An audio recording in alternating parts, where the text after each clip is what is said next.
कितना है बदनसीब जफर, दफन होने के लिए 2 गज जमी भी न मिली कुए यार में। यह उस मुगल बादशाह की लिखी पंक्तियां हैं जिसके पुरखों ने भारत में कई दशकों तक शासन किया। अपने जीवन के अंतिम दौर में मुगलों के आखिरी बादशाह बहादुर शाह जफर ने अपने हालातों को कुछ ऐसे बयां किया। मुगल शासक अपने अंतिम दौर तक रौब और रुतबे के लिए जाने जाते थे, लेकिन जफर का हाल उसके ठीक उल्टा था। इस वीडियो में आप बहादुर शाह जफर से जुड़ी 8 बातें जानोगे और जानोगे कि क्यों बहादुर शाह जफर को मुगलों का सबसे बदनसीब बादशाह कहा जाता है। नंबर 8, जफर का जन्म 24 अक्टूबर 1775 में हुआ था। उनके पिता का नाम अकबर शाह सेकेंड और माता का नाम लाल बाई था। 1837 में जब अकबर शाह सेकेंड की मौत हुई तब जफर को सिंहासन मिला, लेकिन उस टाइम पर दिल्ली की सल्तनत बेहद कमज़ोर हो गई थी और मुगल बादशाह सिर्फ नाम मात्र का सम्राट बनकर रह गया था। नंबर 7, बहादुर शाह जफर का पूरा नाम अबू जफर सिराजुद्दीन मोहम्मद था। जफर 61 साल की उम्र में सिंहासन पर बैठे थे, क्योंकि उनके पिता उन्हें सिंहासन के लायक नहीं समझते थे। बचपन में जफर ने उर्दू, फारसी और अरबी में तालीम हासिल की थी।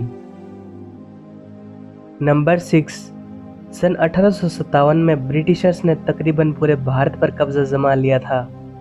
उस वक्त इंडियन किंग्स और सोल्जर्स को किसी सेंट्रल हेड की ज़रूरत थी जो उन्हें बता सके कि अंग्रेज़ों को कैसे हराया जाए।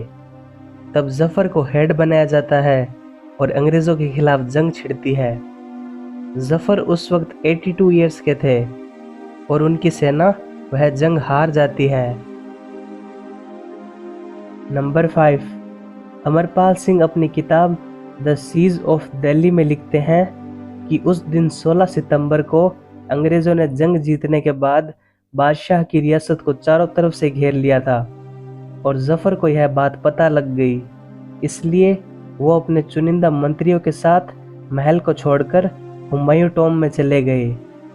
तब कैप्टन विलियम हॉडसन को ये पता चल गया और अंग्रेज़ हुमायूं के मकबरे में पहुंच गए। तब जफर के सैनिक बाहर आए और उन्होंने कहा कि अगर आप बादशाह का जीवन बख्श दें तो वो खुशी खुशी सरेंडर करने को तैयार हैं। तब ये सुनकर हॉडसन चौंक गया, लेकिन फिर मान गया, क्योंकि अगर बादशाह को मार दिया जाता तो क्रांतिकारियों को संभालना अंग्रेज़ों के लिए मुश्किल हो जाता। तब जफर ने अपने हथियार डाल दिए और वो एक ऐतिहासिक पल था।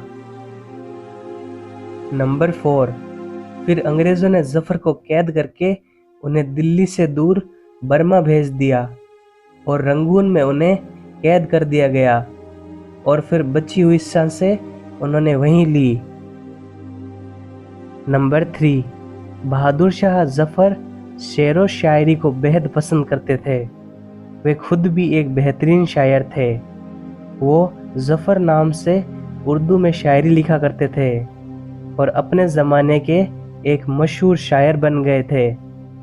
रंगून में अंग्रेज़ों की कैद में रहते हुए भी उन्होंने जली हुई तीलियों से दीवार पर ढेर सारी गज़लें लिखी। बतौर कैदी जफर को एक कलम भी नहीं दी गई। जफर शब्द का मतलब है जीत।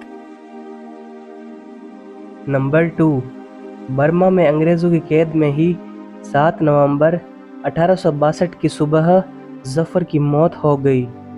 उन्हें बर्मा में ही दफना दिया गया ताकि किसी को भी उनकी कब्र की जानकारी नहीं मिल पाए। जफर खुद को अपने अंतिम दौर में बदनसीब बादशाह मानते थे, क्योंकि जिन मुगलों की मौत के बाद उनकी याद में बड़े बड़े मकबरे बनाए जाते थे, उनके अंतिम बादशाह की मौत के 132 साल बाद तक भी किसी को भी उनकी कब्र की कोई जानकारी नहीं मिल पाई। 1991 में खुदाई के दौरान मिले अवशेषों से पता चला कि वह कब्र जफर की है। इस तरह से मुगल सल्तनत का पतन हो गया। आज मुगलों के वंशज ऐसी जिंदगी जी रहे हैं कैन यू इमेजिन? नंबर 1, 1942 में नेताजी सुभाष चंद्र बोस ने अपनी आज़ाद हिंद फौज के कुछ अफसरों के साथ रंगून में बहादुर शाह जफर की मज़ार को विजिट किया था और फूल चढ़ाकर उन्हें सलामी देते हुए दिल्ली चलो का नारा दिया था। आज़ाद हिंद फौज के सिपाही कर्नल निज़ामुद्दीन के मुताबिक बोस ही वो इंसान थे जिन्होंने आखिरी बादशाह जफर की कब्र को पूरी इज्जत दिलवाई और उसे पक्का बनवाया। ये जो तस्वीर आप अपनी स्क्रीन पर देख रहे हैं, ये बहादुर शाह जफर की असली फोटो है। बाकी मुगल एम्पायर्स की टेक्नोलॉजी न होने से उनकी असली तस्वीरें देखने को नहीं मिलती, मगर अंग्रेज़ों के टाइम कैमरा होने की वजह से आप जफर की असली फोटोग्राफ देख सकते हैं। सो इस वीडियो के लिए बस इतना ही। वीडियो कैसी लगी कमेंट में ज़रूर बताना। हमारे मुगल एम्पायर एपिसोड्स यहाँ पर ख़त्म होते हैं। आई होप आपको इस जर्नी में काफ़ी नॉलेज मिली होगी। ऐसे ही और अमेजिंग वीडियोस को देखने के लिए चैनल को ज़रूर से सब्सक्राइब कर देना दोस्तों, और अपनी कंसिस्टेंसी और लर्निंग एटीट्यूड को यूं ही बनाए रखना। सो मिलते हैं नेक्स्ट वीडियो में।